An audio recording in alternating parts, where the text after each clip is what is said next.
sejauh ini saya tidak berpikir kalau saya akan bergabung dengan tim internalnya Ibu Wakil Wali Kota, Ibu Serena. Jadi awalnya itu saya dihubungi langsung oleh admin DNS Baomong Nonstop yang sebentar ini akunnya IG-nya itu lagi naik-naik daun. Dan saat itu dihubungi, awalnya pikir kayak apa nih, ada project apa nih? Kayak pikirnya Polis mungkin ada project atau kerjasama. Dan saat saya ke mabesnya mereka, tempatnya mereka, situ mereka menawarkan untuk Kak Goran bisa tidak menghandle tim medianya Ibu Wakil.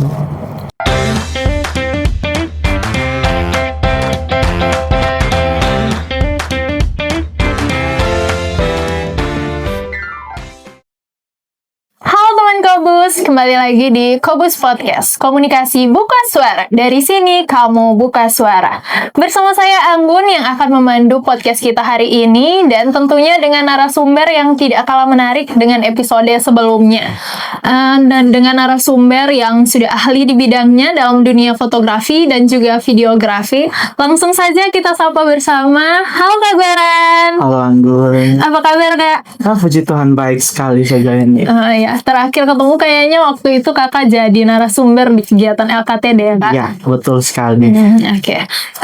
Boleh nih Kak, say hi dulu buat teman-teman Kobus biar lebih dekat, lebih akrab, dan bisa lebih banyak yang tahu juga tentang kakak. Ini perkenalan gitu? Iya. Oke, halo teman-teman Kobus Podcast, perkenalkan saya Goran.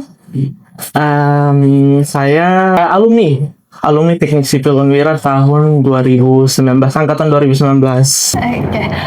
Baik, sebagai dengan latar belakang pendidikan teknik sipil nih, tapi kakak ternyata menggeluti dunia fotografi. Bagaimana awal mula kakak meniti karir sebagai seorang fotografi dan juga videografi?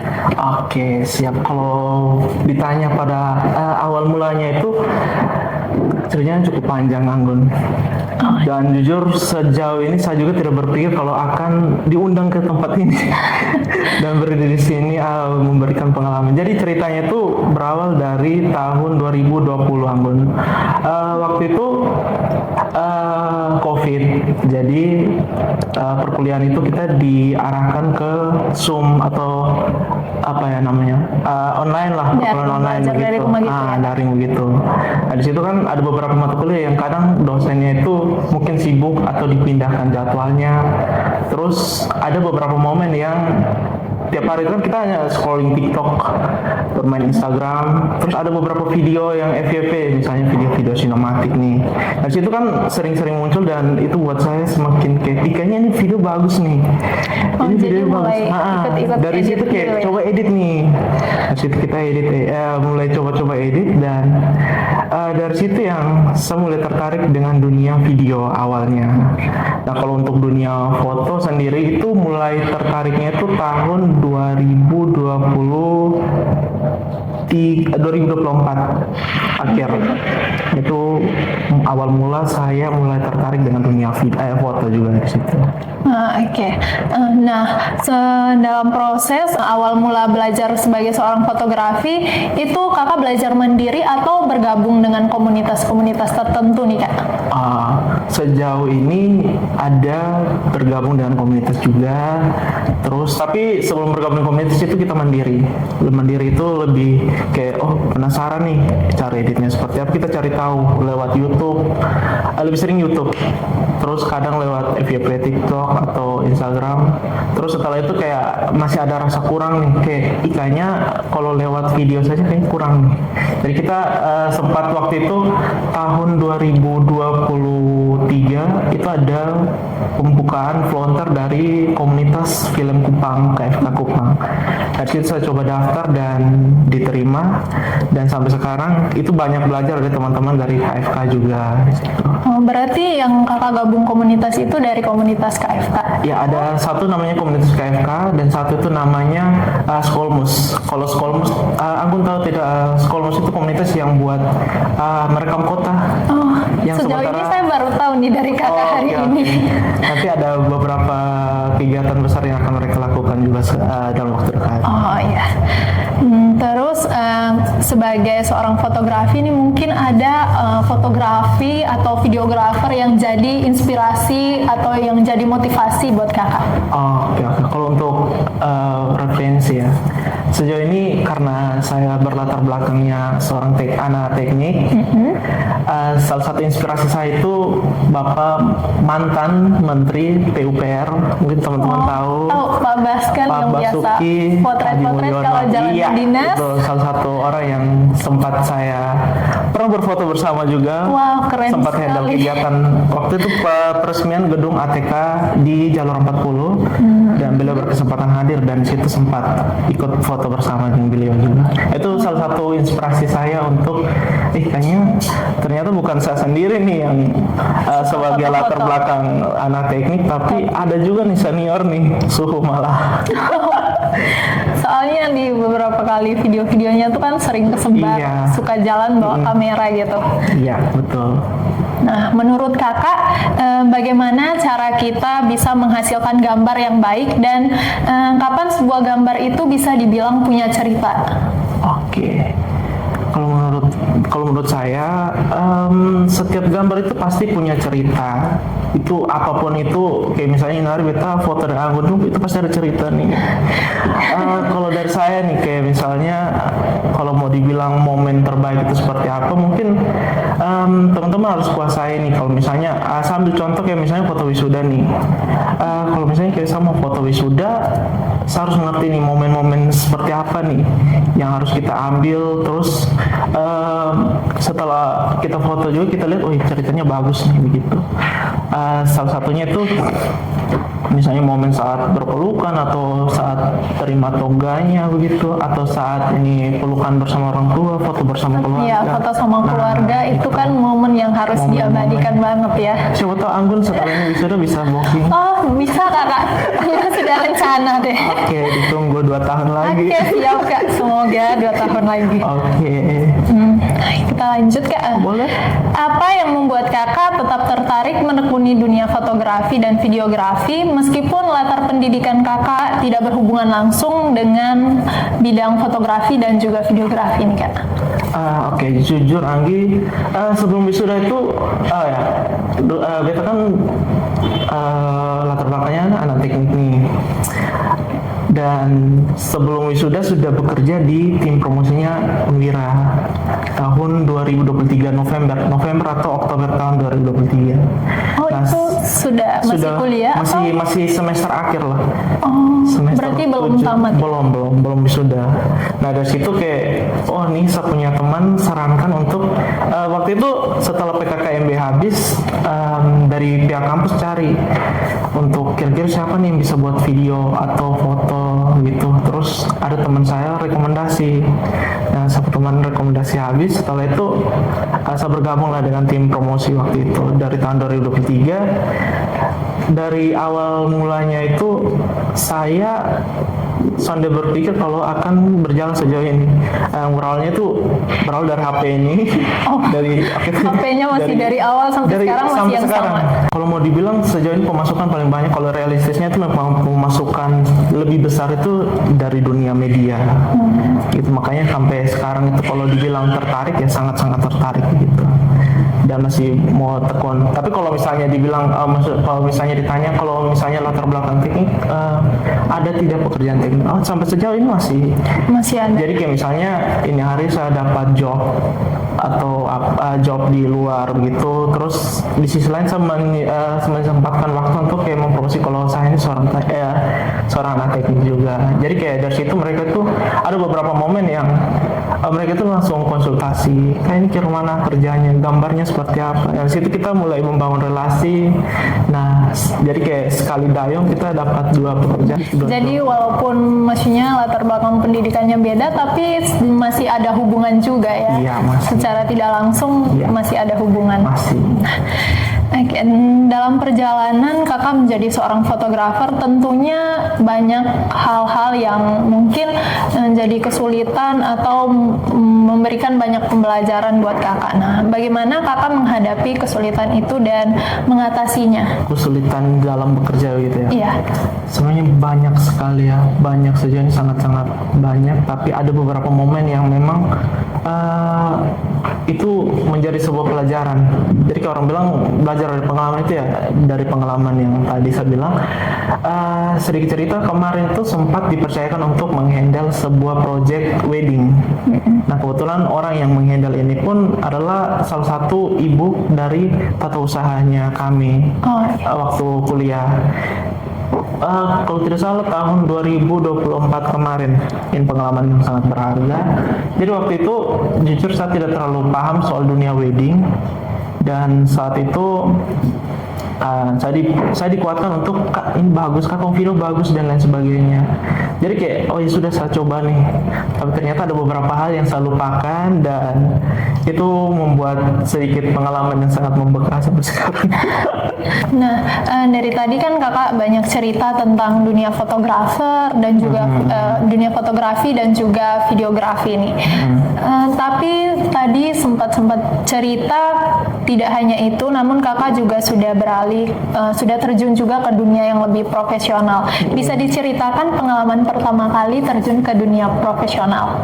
Oke, kalau mau dibilang dunia profesional itu luas sih, banyak sih. Boleh dispesifikin lagi tuh? Kalau tidak salah kakak gabung dalam tim medianya Wakil Wali Kota. Oh ya, oke, siap.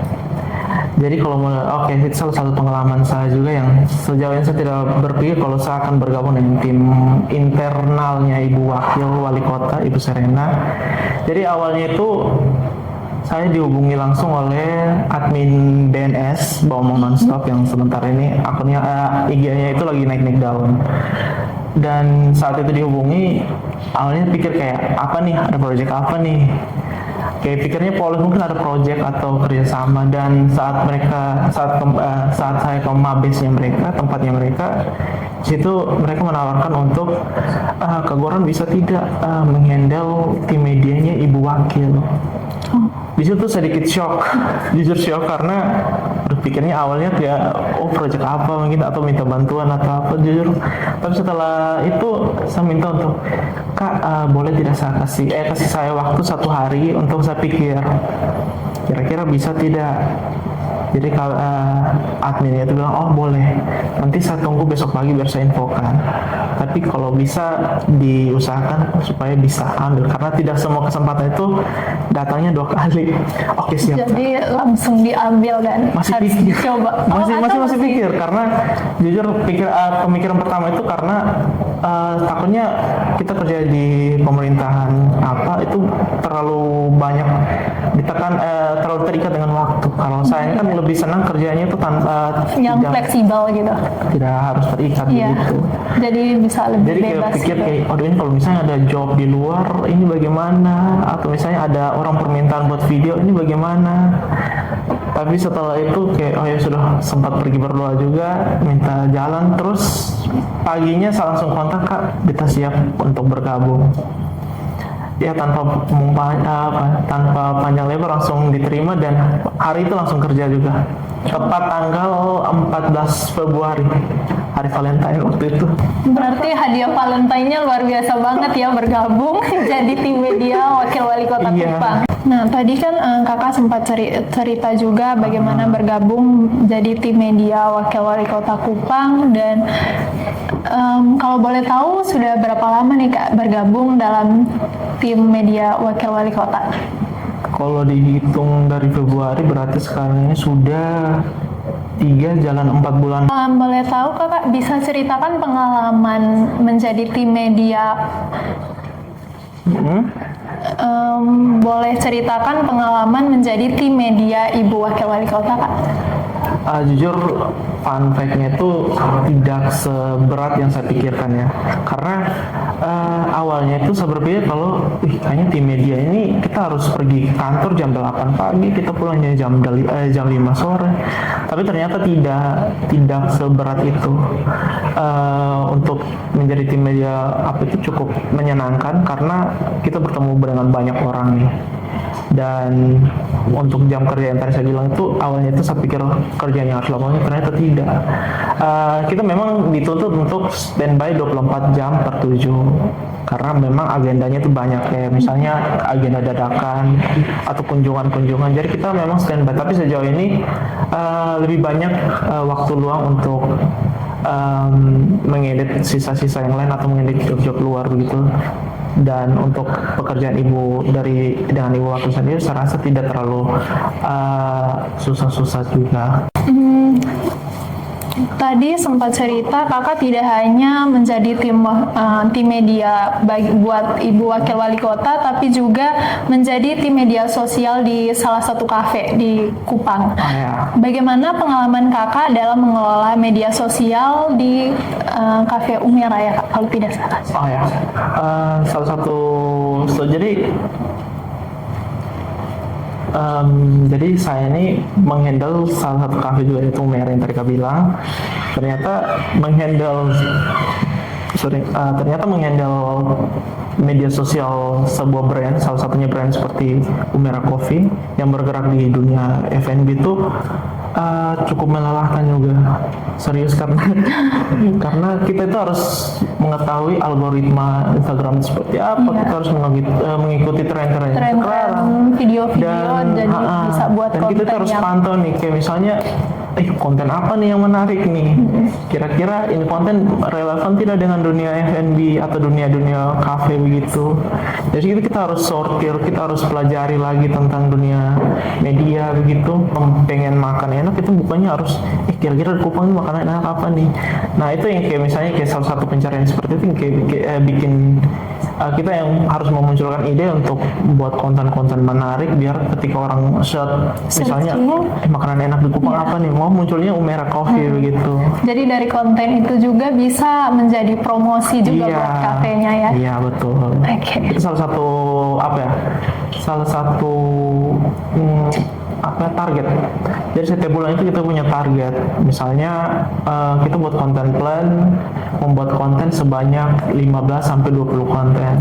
Nah, itu konten itu yang bertujuan untuk kita upload dan menarik pelanggan gitu. Misalnya konten-konten lucu atau konten-konten yang mempromosikan tentang produk. Tapi sejauh ini lebih banyak orang itu lebih suka dengan konten-konten yang lucu.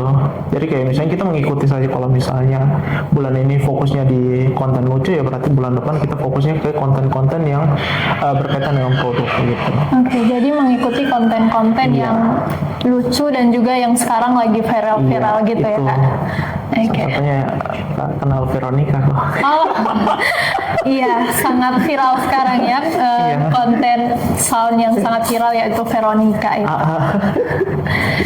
Menurut kakak, seberapa penting kemampuan kakak yang tadi menjadi seorang fotografer dalam mengelola media sosial? Jadi sangat-sangat penting ya kalau untuk di dunia marketing atau dunia promosi, dunia digital itu cukup penting karena hampir setiap brand atau hampir setiap tempat itu membutuhkan namanya tim kreatif atau media sosial spesialis. Nah itu banyak owner itu sangat-sangat membayar mahal karena salah satu cara mempromosikan produk mereka itu dengan cara yang tadi bekerja sama dengan tim-tim media begitu dan mempromosikan produk-produk mereka begitu. Jadi kayak kalau mau dibilang penting ya sangat penting, tapi tidak menutup kemungkinan ya memang ada beberapa bagian juga, tapi kalau mau dibilang dia juga bagian tim media ini sangat-sangat berperan penting dalam sebuah brand juga begitu. Oke. Tadi kakak sudah cerita juga tentang membuat konten-konten di salah satu kafe, dan boleh nih Kak bagikan tips buat teman-teman Qobuz agar bisa membuat konten-konten yang menarik gitu. biar banyak viewersnya gitu Kak? Oke, kalau tips dari Beta nih, mungkin teman-teman yang biasa sering buat video tapi merasa kalau itu videonya jelek nih, kalau dari saya bilang coba posting saja video yang teman-teman buat itu. Kalau misalnya saya ambil contoh dari diri saya sendiri. Jadi dulu itu saya sering buat video dengan HP Xiaomi Redmi 5 atau 6A waktu itu. Jadi waktu itu saya merasa kalau video saya itu jelek, tapi dari sudut pandang orang lain itu video saya itu ternyata bagus. Nah ternyata kurang percaya dirinya saya itu yang menghambat saya punya pertumbuhan gitu. Jadi kayak di situ saya menemukan beberapa lingkungan pertemanan yang sangat-sangat mendukung saya. Jadi di situ yang semua belajar kalau ternyata yang saya rasa videonya jelek itu di mata orang lain itu sangat-sangat bagus. Jadi untuk tipsnya itu teman-teman kalau mau buat video, buat saja sebanyak-banyaknya, jangan pernah takut kalau ini videonya jelek. Justru dari video yang teman-teman rasa jelek itu yang besok lusa itu teman-teman dia ternyata saya sudah sejauh ini buat videonya, ternyata video yang saya buat awal itu seperti ini. Nah 1 tahun setelah itu teman-teman kalau tekun buat terus, ternyata perbedaannya itu pasti ada gitu. Jadi kayak ada progresnya gitu ya. Jadi kayak tidak tetap stuck, tapi dia makin berkembang terus gitu. Nah, banyak orang yang ingin memulai karirnya dalam dunia fotografi ataupun kreator gitu, tapi banyak anak muda sekarang yang masih merasa insecure karena misalnya mereka belum punya alat-alat yang memadai nih. Apa tips dan pesan dari kakak untuk teman-teman yang baru mau memulai langkahnya dalam dunia fotografi dan juga videografir maupun menjadi tim kreator gitu? Oke, yang pertama itu teman-teman tidak usah pikir soal alat dulu ya. Alat itu mungkin nomor 2 atau nomor 3, tapi yang penting itu niat ya teman-teman. Yang pertama itu niat. Setelah ada niat baru teman-teman pikir nih, coba mulai dari HP yang mulai dari teman-teman HP saja. Kira-kira dari teman-teman HP ini bisa buat konten apa nih? Nah terus setelah itu teman-teman coba bangun relasi dengan teman-teman. Kayak misalnya teman-teman hari ini buat video atau konten, terus teman-teman kasih lihat di teman-teman punya teman begitu. Misalnya Anggi mau buat konten nih, Anggi coba setelah buat habis Anggi kasih ini kurangnya di mana nih? Atau apa yang harus saya rubah nih? Nah, berbanyak masukan juga begitu. Oh, berarti masukan dari orang-orang terdekat dulu nih baru. Ya, setelah itu kalau sudah rasa videonya sudah mulai bagus, coba mulai upgrade. Misalnya yang tadi pakai Android, coba naik lagi kualitasnya menggunakan iPhone begitu. Jadi jujur dulu itu saya mulainya menggunakan Android juga. Dan saya tidak tahu kalau dulu itu ada HP namanya iPhone. Serius. Jadi dulu saya tidak tahu ada HP namanya iPhone. Terus waktu itu tahun 2021 teman saya beli iPhone 7 Plus. Harganya cukup mahal waktu itu. Dan saya merasa kalau ternyata dulu ada HP sebagus ini, HP 7 Plus. Jadi dulu itu saya biasa buat video itu pakai HP Xiaomi saja. Dan yang saya rasa itu sudah bagus, tapi waktu saya tahu kalau ada HP iPhone, saya merasa kayak HP beda sekali kameranya. Nah di situ punya inisiatif untuk beli HP iPhone, dan kurang lebih 2 tahun saya tabung. Itu HP pertama saya itu iPhone 18. Waktu itu beli iPhone 18 habis, tapi tahun 2023 kalau tidak salah waktu itu ya. Setelah itu saya mulai upgrade lagi ke HP yang ini tahun 2024 awal sampai sekarang. Dia yang selalu temani saya sampai saya punya banyak sekali pengalaman. Berarti HP itu menyimpan banyak sangat pengalaman dari sekali. awal kakak hingga sekarang ya. Jadi kalau mau bilang yang temani dari nol ya ini bukan yang lain ya, HP maksudnya. HP-nya jadi teman yang setia. Iya, sumber ya kalau mau dibilang berkat paling banyak data itu ya dari sini sudah. Berawal dari HP, bisa beli kamera, bisa beli laptop, dan sampai bisa mengenal banyak orang itu intinya teman-teman mulainya itu dari hal-hal kecil dulu baru bisa naik ke hal-hal yang lebih besar lagi.